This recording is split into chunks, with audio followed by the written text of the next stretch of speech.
अस्सलामु अलैकुम वरहमतुल्लाहि वबरकातुहू।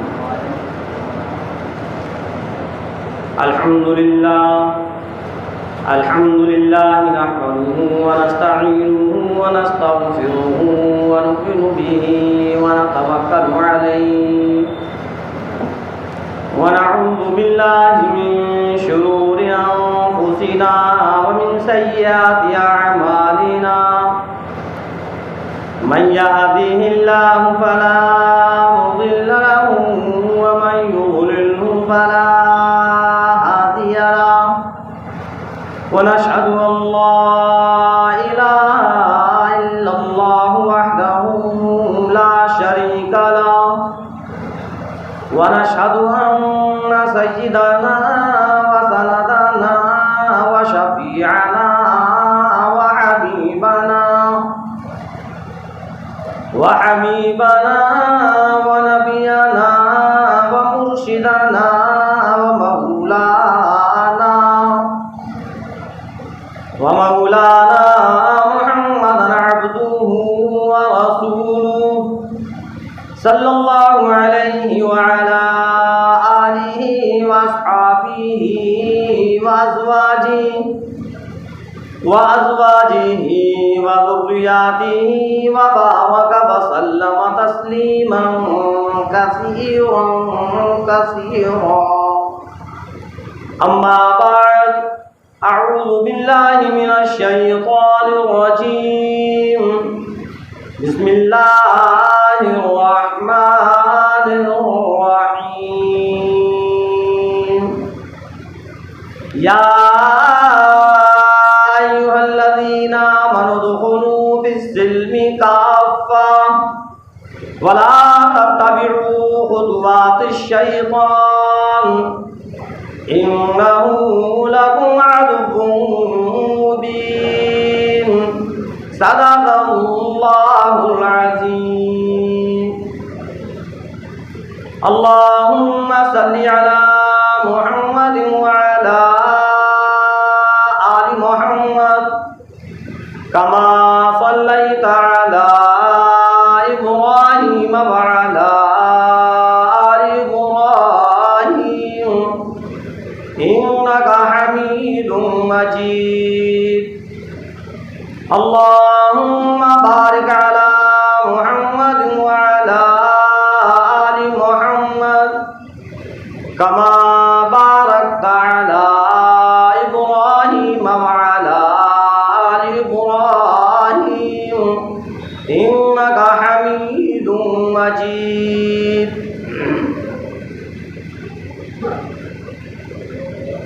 मोहतरम हज़रात, सामईन किराम, अज़ीज़ साथियों, ये सूरह बकरा की आयत है जिसके अंदर अल्लाह तबारक व तआला ने ईमान वालों को, मुसलमानों को, मोमिनों को बतलाया और फरमाया कि ए ईमान वालों, ए मुसलमानों, ए मोमिनों, जब तुमने इस्लाम को कबूल कर लिया, जब तुमने अपनी ज़बान से कलमे ला इलाहा इल्लल्लाह का इकरार कर लिया, जब तुम इस्लाम के अंदर दाखिल हो गए, तो फरमाया परवरदिगार आलम ने, तो फिर पूरे पूरे इस्लाम के अंदर दाखिल, पूरे पूरे इस्लाम के अंदर दाखिल हो। ऐसा ना हो कि कलमा तो हमने पढ़ लिया, ईमान तो हमने कबूल कर लिया, मोमिन तो हम बन गए, लेकिन इस्लाम का जो तरीक़ा है, इस्लाम की जो हुदूद हैं, उससे हम बाहर हैं। अल्लाह ने इस चीज़ को समझाया। ये अल्लाह का एहसान है, उस परवरदिगार आलम का बहुत बड़ा इनाम है कि अल्लाह तबारक तआला ने हम और आपको ईमान जैसी दौलत से माला माल किया।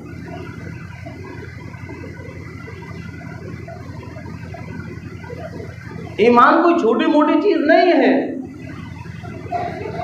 लेकिन अभी हमने इस ईमान को समझा नहीं।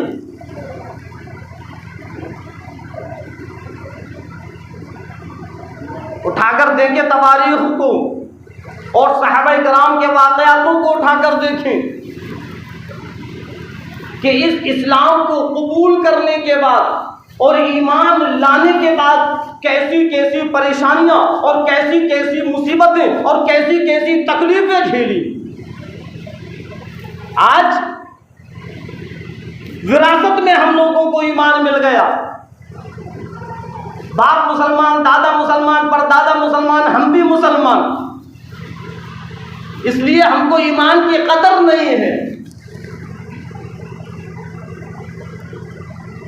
अभी हमने ईमान को समझा नहीं है। मेरे नौजवानों, 15वीं सदी के मुसलमानों, याद रखना, नाम मुसलमान रख लेने से मुसलमान नहीं होता जब तक कि वो इस्लाम के तरीके पर ना चले।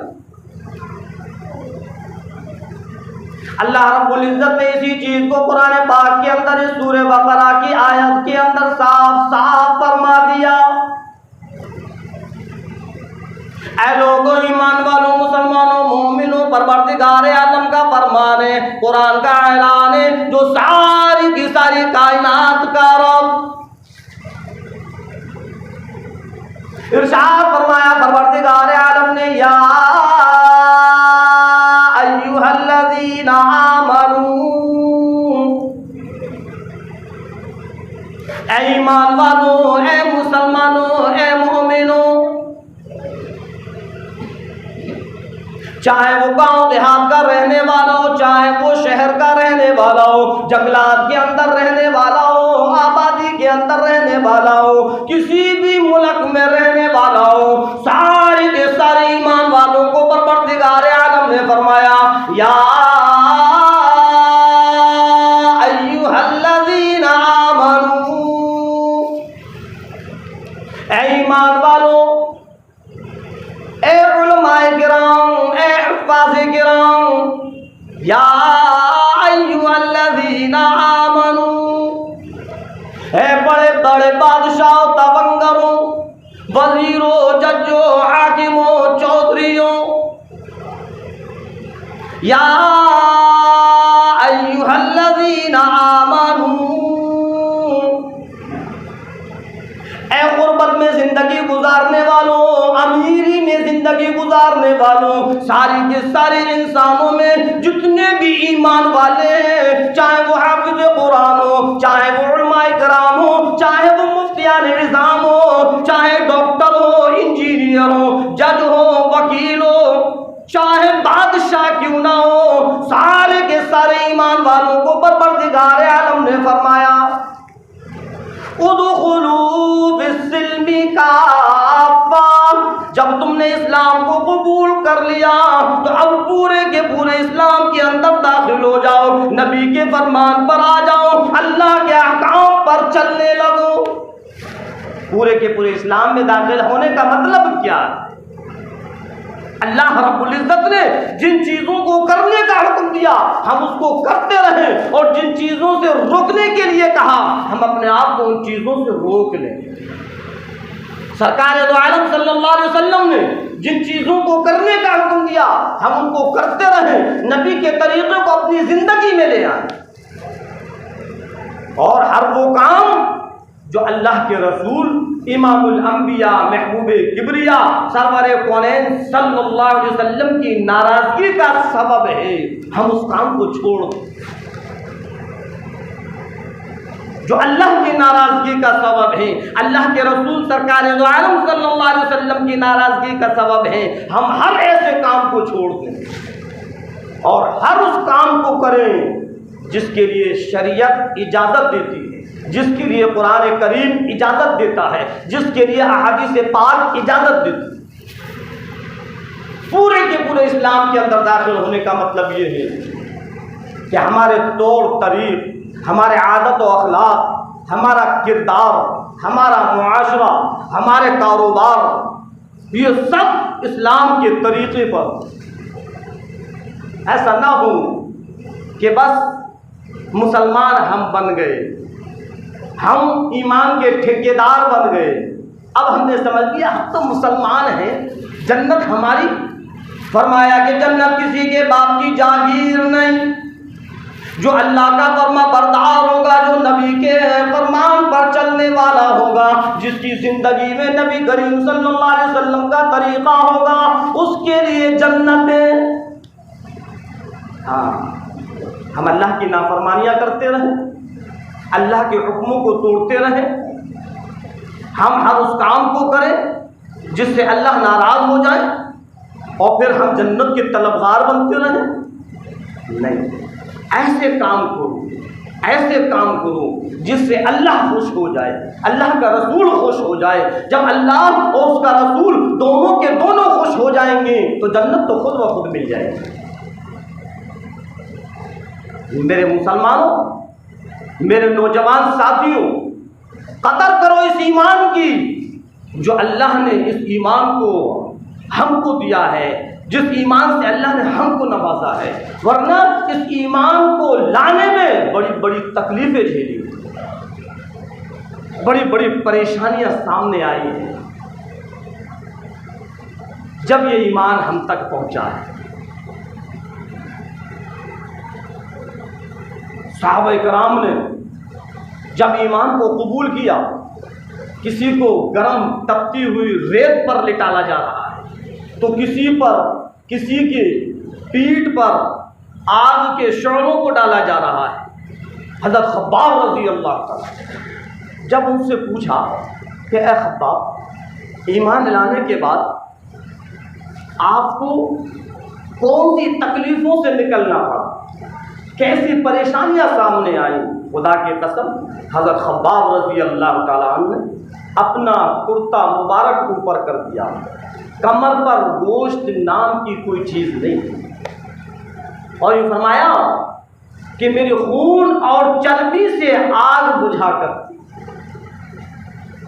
आग के शोलों पर लिटा दिया करते थे और खून और चर्बी से वो आग बुझती थी। कैसी तकलीफ! मैंने बताया ये तो अल्लाह का एहसान है जो कि मुफ्त में हमको ईमान मिल गया, हम इसकी कदर नहीं कर रहे।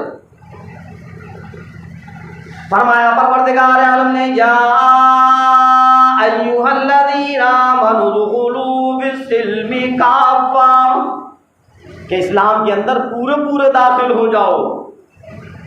वला तत्तबिउ खुतुवातिश शैतान, और शैतान के नक्शे कदम पर मत चलो, शैतान के तरीके पर मत चलो। इन्नहू लकुम अदुव्वुम मुबीन।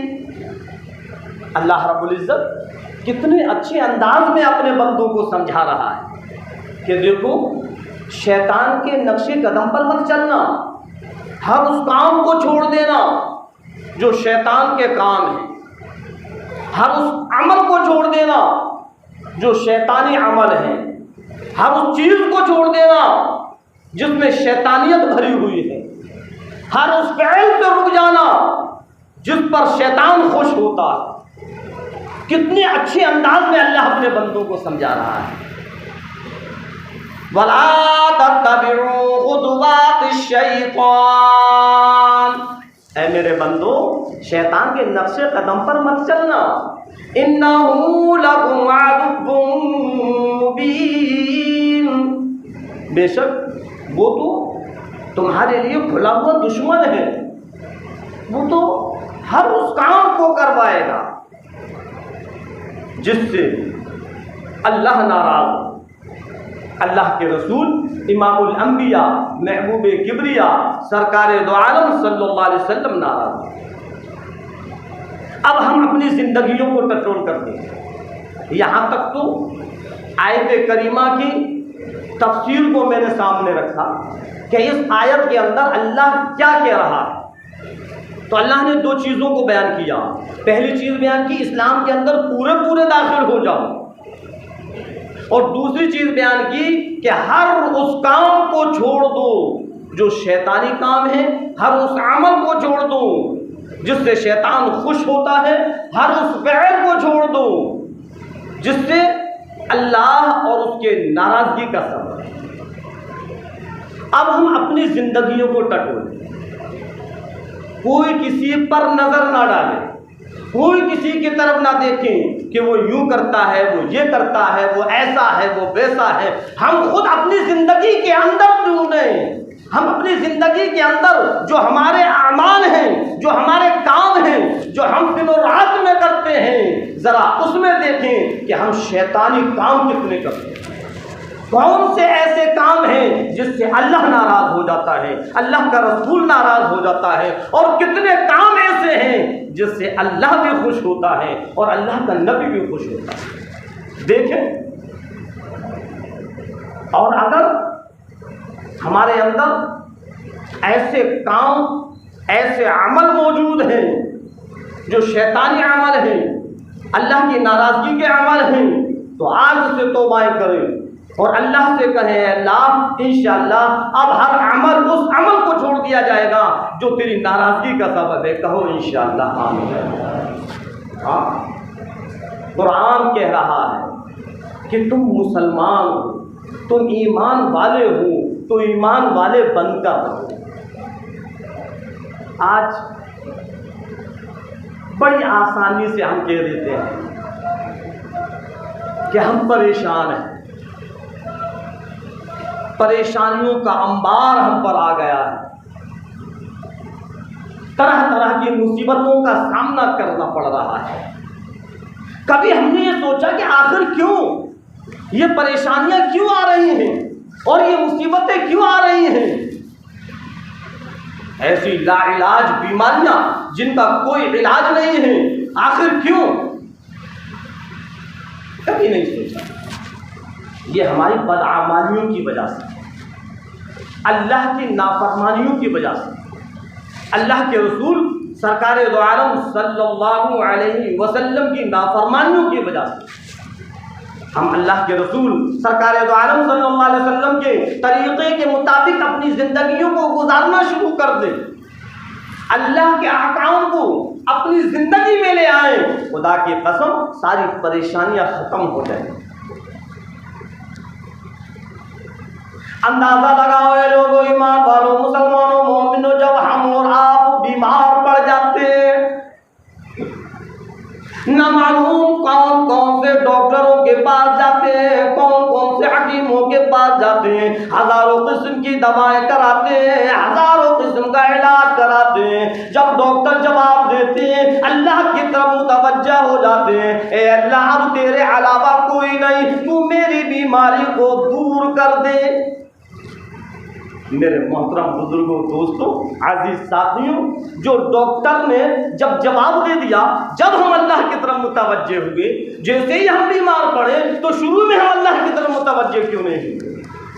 हमने हाथ उठाकर अल्लाह से दुआ क्यों नहीं मांगी? अल्लाह से फरियाद क्यों नहीं की? अल्लाह के रसूल इमामुल अंबिया महबूबे किबरिया मदनी करीम सल्लल्लाहु अलैहि वसल्लम के फरमान को सुनो,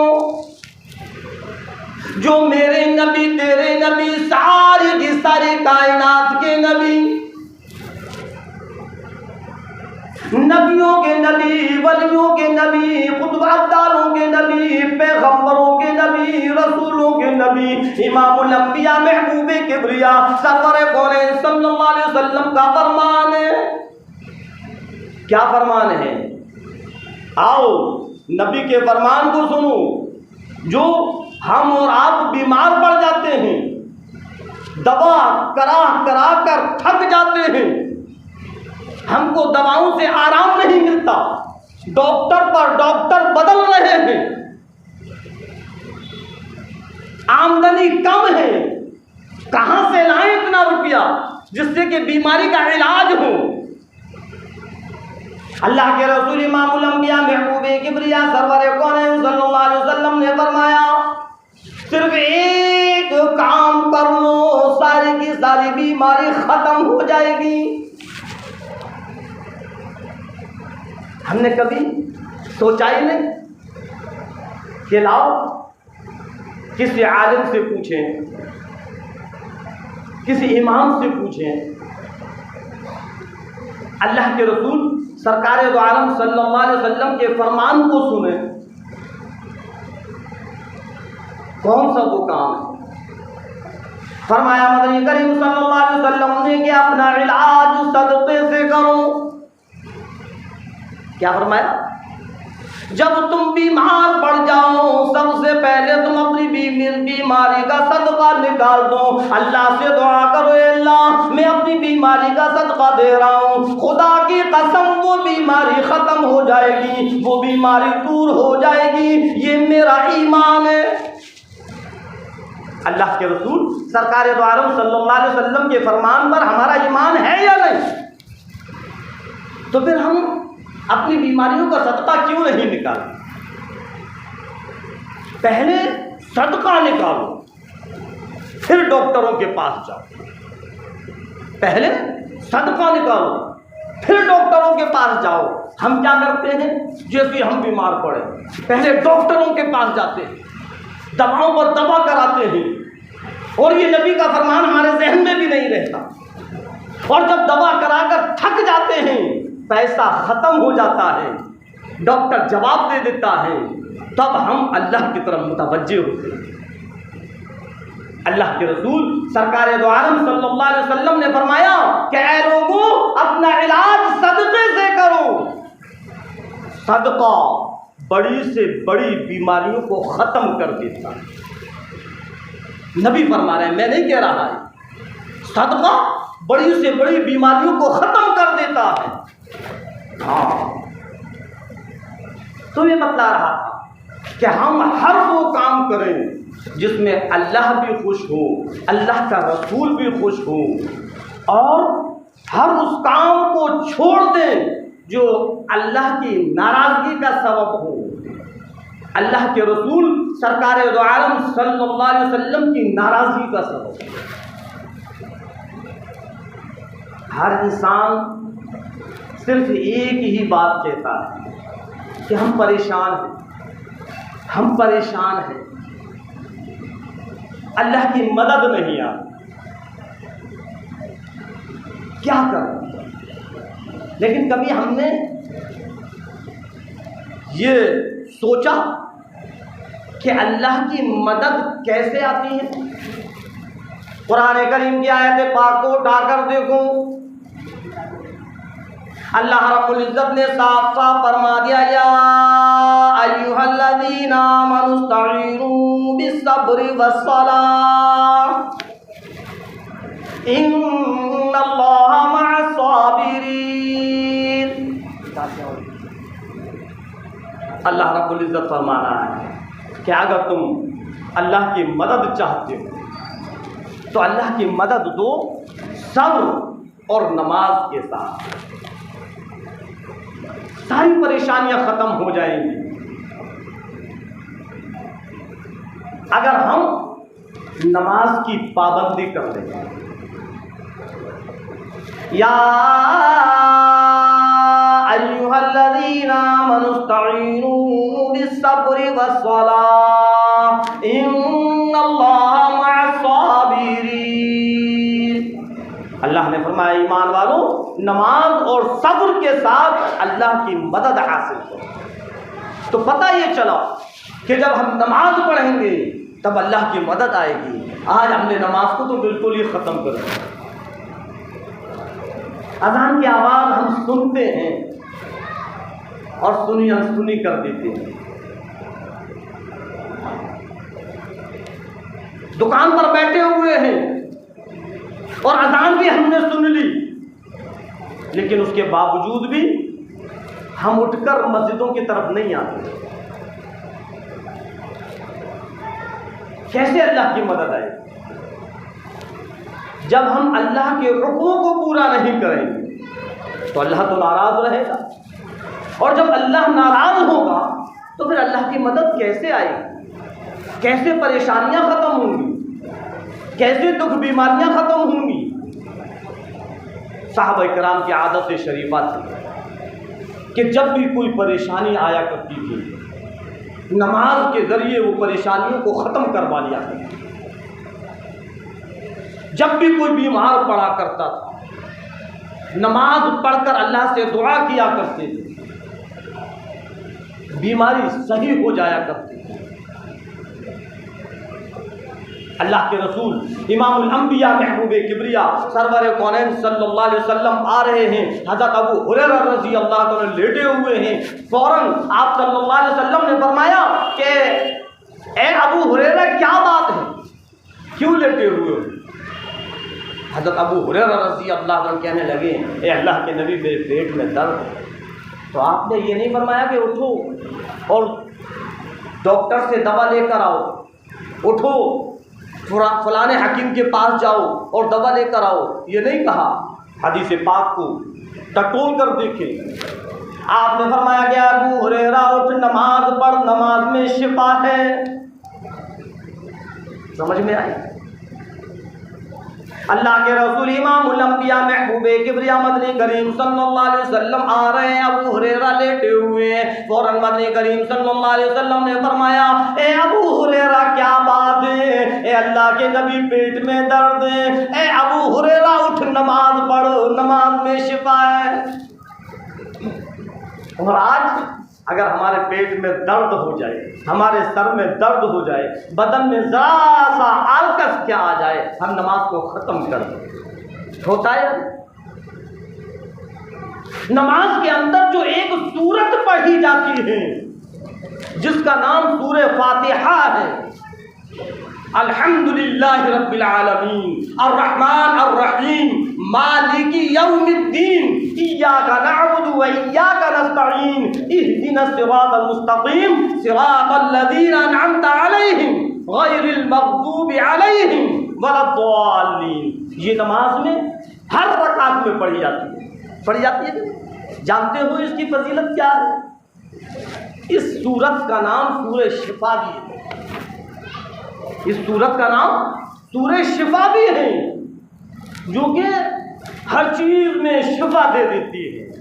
इसलिए आपने फरमाया, ए अबू हुरैरा उठ और नमाज पढ़ो, नमाज में शिफा है।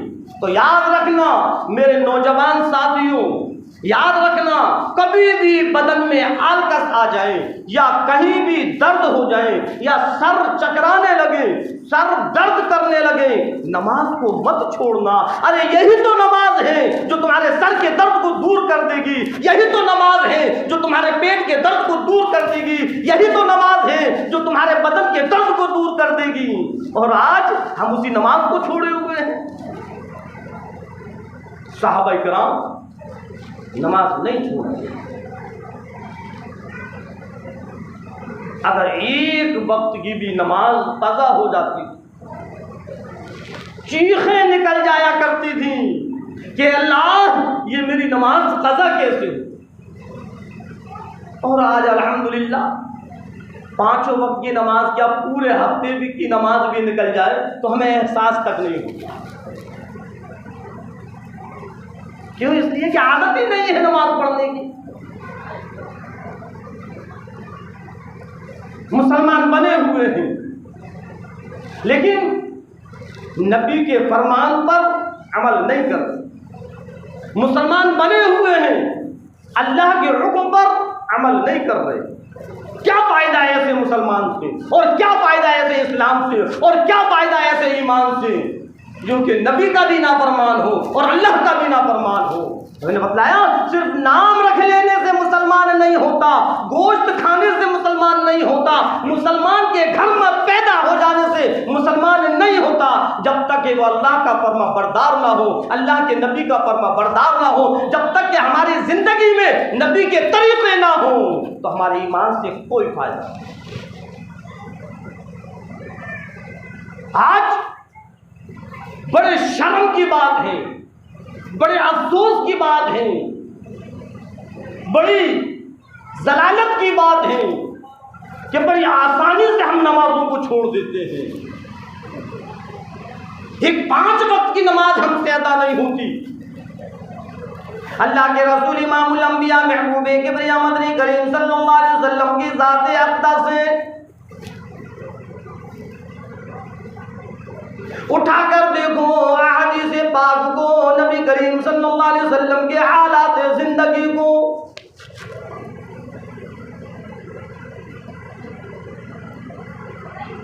सहाबा कराम की आदत शरीफा को टटोल कर देखो।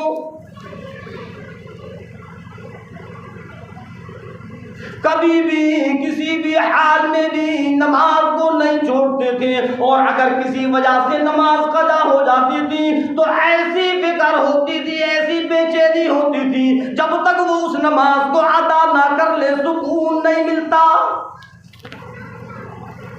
और आज हमारा अल्हम्दुलिल्लाह 1 2 3 4 5 पूरे हफ्ते की भी नमाज गायब हो जाए तो हमें एहसास तक नहीं होता।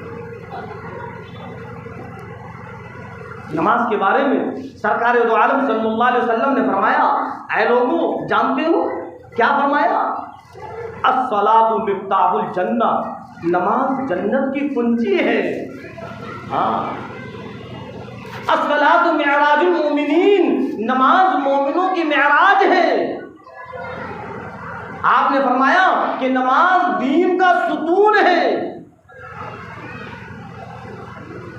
अल्लाह के अहकाम पर चले, नबी के अहकाम पर चले, तब ईमान से फ़ायदा है। फरमाया परवरदिगार आलम ने उदखुलू फिस्सिल्मि काफ़ा, पूरे के पूरे इस्लाम के अंदर दाखिल हो जाओ।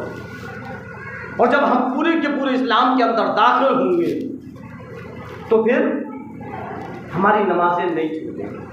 अभी हमारी नमाजें छूट रही हैं, अभी हमसे हमारी बुराइयां ख़त्म नहीं हुई, अभी हमारी ज़बानों से गाली गलौज ख़त्म नहीं हुई, अभी हमारे हाथों से जाम के शराब नहीं छूटते, अभी हमारे हाथों से ताश की गड्डियाँ नहीं छूटती, अभी हमारे हाथों से सट्टे के नंबर की पर्ची नहीं हटती, तो कहाँ है हम मुसलमान? ऐसे ईमान से कोई फ़ायदा नहीं है, कोई फ़ायदा नहीं। फरमाया परवरदिगार आलम ने या अय्युहल्लज़ीना आमनु दुखुलू फिस्सिल्मि काफ़ा, सारी की सारी चीज़ों को ख़त्म कर दो जो अल्लाह उसके नाराज़गी का सबब हो, सब चीज़ों को ख़त्म करो। हम नमाज भी पढ़ रहे हैं और खामोशी के साथ जाकर शराब का जाम भी चल जाता है। हम नमाज भी पढ़ रहे हैं, खामोशी से इधर देखा उधर देखा, कोई नहीं देख रहा, लिख ले फला नंबर हमारा भी लिख दे। हम नमाज भी पढ़ रहे हैं और गद्दी पर बैठे हैं, दुकान पर बैठे हैं, धड़ाधड़ हमारी जबान से गालियों की बौछार हो रही। हम नमाज भी पढ़ रहे हैं और हमसे हमारी जबान से लोगों की बुराइयां खत्म नहीं हो रही। कैसा ईमान है ये? अल्लाह ने फरमाया ये सारी की सारी चीजों को खत्म करना पड़ेगा, पूरे के पूरे इस्लाम के अंदर दाखिल हूं, हर उस काम को छोड़ दूं जिससे इस्लाम इजाजत नहीं देता, हर उस काम को छोड़ दूं जो अल्लाह उसके नाराजगी का सबब बनता है, हर उस काम को छोड़ दूं जिससे लोगों का दिल दुखता है, जिससे लोगों को तकलीफ होती है, जिससे लोगों को परेशानियां होती हैं। हमें तो लोगों को परेशान करने में मजा आता है। हमको तो अपने पड़ोसियों को जब तक हम सिसकता और बिलकता नहीं देखें, जब तक हमको सुकून नहीं मिलता। नहीं, ये सारी चीजों को छोड़ना पड़ेगा, तब है ईमान। इस आयत पाक के अंदर अल्लाह तबारक तआला ने इसी चीज को बयान किया, वला तत्तबिउ खुतुवातिश शैतान, ऐ ईमान वालों ये सारे शैतान के अमल हैं, इन अमलों से तौबा कर लो। हाँ, ये गालियों का देना, ये लोगों की बुराइयां, ग़ीबतें, चुगलखोरियां करना, हाँ, अल्लाह की नाफरमानियां करना, लोगों को नुकसान पहुंचाना, लोगों को तकलीफ पहुंचाना, लोगों से हसद और जलन का मादा पैदा होना, ये सारे के सारे शैतानी अमल हैं। फरमाया इन सारी की सारी चीज़ों को ख़त्म करो। वला तत्तबिउ खुतुवातिश शैतान, शैतान के नक्शे कदम पर मत चलो। इन्नहु लकुम अदुव्वुम मुबीन, वो तो तुम्हारे लिए खुला हुआ दुश्मन है, वो तो यही चाहेगा कि तुम सब जहन्नम में चले जाओ। लेकिन अल्लाह अपने बंदों से बड़ी मोहब्बत करता है। अल्लाह के रसूल सरकार दो आलम सल्लल्लाहु अलैहि वसल्लम ने फरमाया कि 70 माओं से ज़्यादा मोहब्बत करता है। इसलिए अल्लाह समझा रहा है, अल्लाह बतला रहा है अपने बंदों को कि इन सारी चीज़ों को ख़त्म करो अगर इस्लाम को कबूल कर लिया है।